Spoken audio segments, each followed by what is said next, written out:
Hello বন্ধুরা, তোমরা কেমন আছো? আমিও ভালো আছি। চলে এলাম নতুন আরও একটি ভিডিও নিয়ে। আর আমার চ্যানেলে অনেক অনেক স্বাগত, অনেক অনেক ভালোবাসা রইল সবাইকে। তো দেখো, সকালবেলা ঘুম থেকে উঠেছি, তো ভোরবেলার থেকেই ঝড় বৃষ্টি হচ্ছিল। আর কত আম পড়েছে, এগুলো সব শাশুড়ি মা ভোরবেলা উঠে কুড়িয়েছে, সব গাছ থেকেই পড়েছে এগুলো।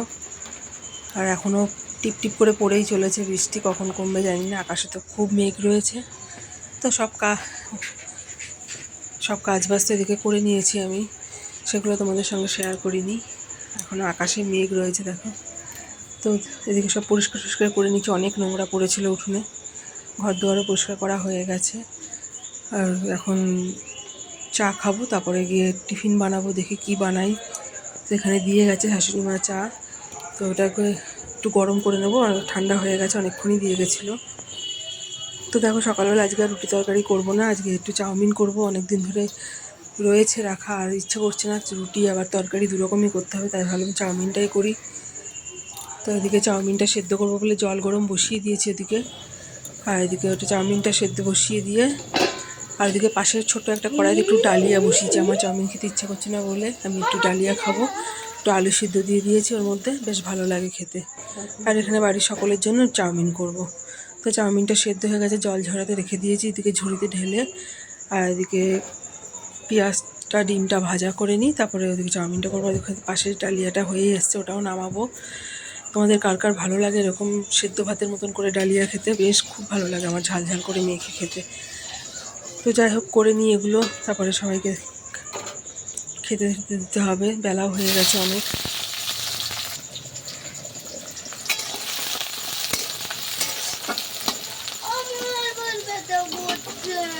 তো দেখো, চাউমিন করা হয়ে গেছে, মেয়েকে এখানে মেয়ের জন্য তুলে নিলাম, আর সবাইকে দিয়ে দিয়েছি, মেয়েকেও খাওয়াবো।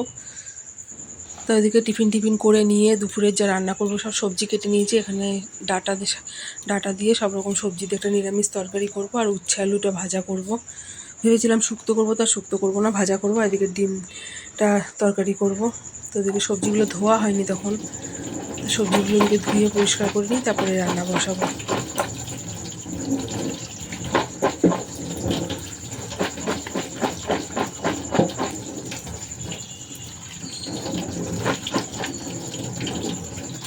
আর এই ডাটাগুলো খেতেও বেশ খুব ভালো লাগে। আর একটু চিল্লামিল্লির আওয়াজ হতে পারে, পাশে যেহেতু বাচ্চাদের একটা স্কুল আছে, তো ওই চিল্লামিল্লির আওয়াজটা আসে।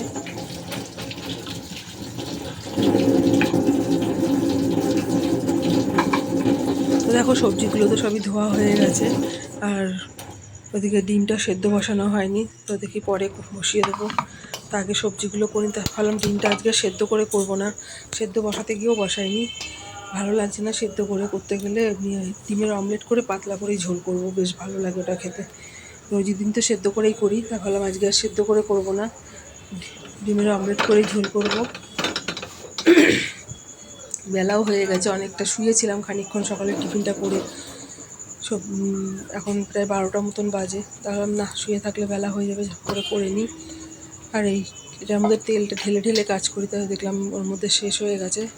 তো ডিব্বার থেকে একটু ঢেলে নিই, আনতে হবে। এখানেও তেল প্রায় বাড়ন্ত হয়ে এসছে। তেল আজকের দিনটা হয়ে যাবে, কালকে সকালে নিয়ে আসলে হয়ে যাবে।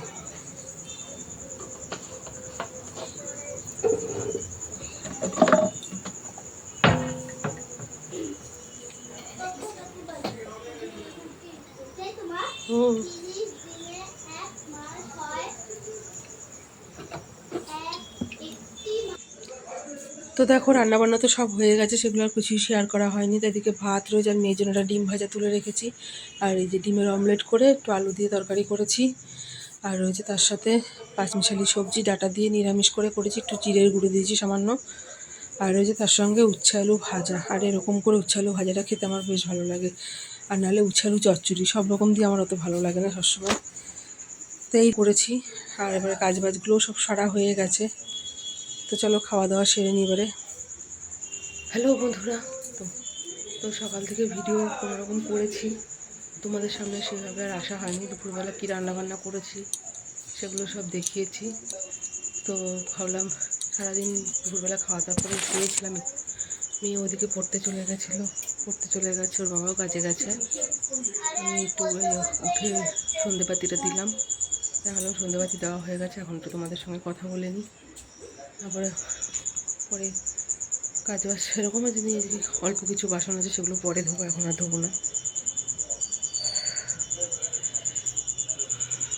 তো সকাল থেকে তো সেভাবে তোমাদের সামনে আসা হয়নি, সব কাজ টাজ করেছি, সেগুলো কিছু শেয়ার করেছি। পুরোটা কোনো কিছুভাবে ঠিক মতন করতে পারিনি, কথা বলতে গেলেও কষ্ট হচ্ছে, হাঁপিয়ে যাচ্ছি মনে হচ্ছে কথা বলতে গেলে। তো ঠিকঠাক করে ভিডিও ঠিক মতন দিতে পারছি না। কালকে তো ভালো করে ভিডিও দিতে পারিনি, শুধু তোমাদের সঙ্গে একটু কথাই বলেছি, যে একদম কয়েক মিনিটের মতন, 1 মিনিট কি 2 মিনিট হবে, তার বেশি কোনো কথা বলতে পারিনি। কালকে তো সারাদিনই উঠতে পারিনি, আজকে উঠেছি তো ভাবলাম না, তোমাদেরকে একটু ভিডিও না দিলে হবে না, তাই টুকটাক যেটুকুনি পারলাম সেটুকুনি দিলাম। আর এই এখন 6:30 মতন বাজে, তাই আমি ভাবলাম একটু কথা বলে নিই। তো মেয়েও এখন আসবে সেই 7:30 পৌনে 8টার দিকে, একলাই আছি ঘরে। ওর বাবা কাজে যাওয়ার আগে ওকে পড়তে দিয়ে তারপরে গেছে। আজকে সকালে থেকে নিয়ে স্কুলে যেতে পারিনি, সকালে তো খুবই ঝড় বৃষ্টি হয়েছে, 6:30 থেকে এখন স্কুল। তো ওই সময় খুব ঝড় বৃষ্টি হচ্ছিলো বলে আর পাঠায়নি, যে কী করে যাবে। তো আমি পার্লারের কাজটা ছেড়ে দিয়েছি, আমার অসুবিধা হয়ে যাচ্ছে, ঘর বাড়ি দুদিক সামলে, মেয়ের পড়াশোনা সব দিক আমি পেরে উঠছি না, যেহেতু অনেক দিন ছেড়ে দিয়েছি না, খুব অসুবিধা, মানে কষ্ট হচ্ছিলো। বিয়ের আগে করতাম তখন একরকম ছিলাম, আর এখন তো আমাকে এদিকেও করতে হচ্ছে ওদিকে, ওই জন্য পেরে উঠছি না বলে কালকে মানে বুধবার পর্যন্ত করে আমি ছেড়ে দিয়েছি। তা বলে দিলাম যে আমি আর করবো না, আমার অসুবিধা হয়ে যাচ্ছে। মেয়ের পড়ারও ঠিকঠাক মতন টাইম দিতে পারছিলাম না, ওর পড়াটাও ঠিক হচ্ছিল না, অনেক কিছু ভাবনা চিন্তা করে ছেড়ে দিলাম। শরীরটাও ঠিক থাকছে না, আর যা গরম পড়েছে এই ওয়েদারে আর কিছু ভালো লাগছে না। আর ওখানে যেহেতু সারাক্ষণ এসি চলে, আবার ওখান থেকে এসে খুব কষ্ট হয়, এই অনেক রকম ভাবনা চিন্তা করেই ছেড়ে দিলাম। মেয়েকে একটু টাইম দেওয়া দরকার, এখন মেয়ে ছোটো, ভেবেছিলাম ও পারবে, তো ও দেখি হচ্ছে না, ও আমাকে ছাড়া কিছুই পড়াশোনা করছে না, যেহেতু ঘরে কেউই থাকে না, ঠাকুমা দোকানে থাকে, ওর বাবাও কাজে চলে যায়, টাইম দিতে পারে না। তাহলে থাক, আমাকেই বসে যাওয়া দরকার, মেয়েকে একটু টাইম দিই, মেয়েটার পড়াশোনাটা নাহলে ঠিক মতন হবে না। তো এখন রাখি, মেয়ে আসুক, তারপরে আবার পরে ভিডিও করব। এখন একটু শুয়ে থাকবো, ভালো লাগছে না, দাঁড়াতে পারছি না, গরম লাগছে পাখা ছাড়া একদম। তো রাখি, পরে আবার আসছি।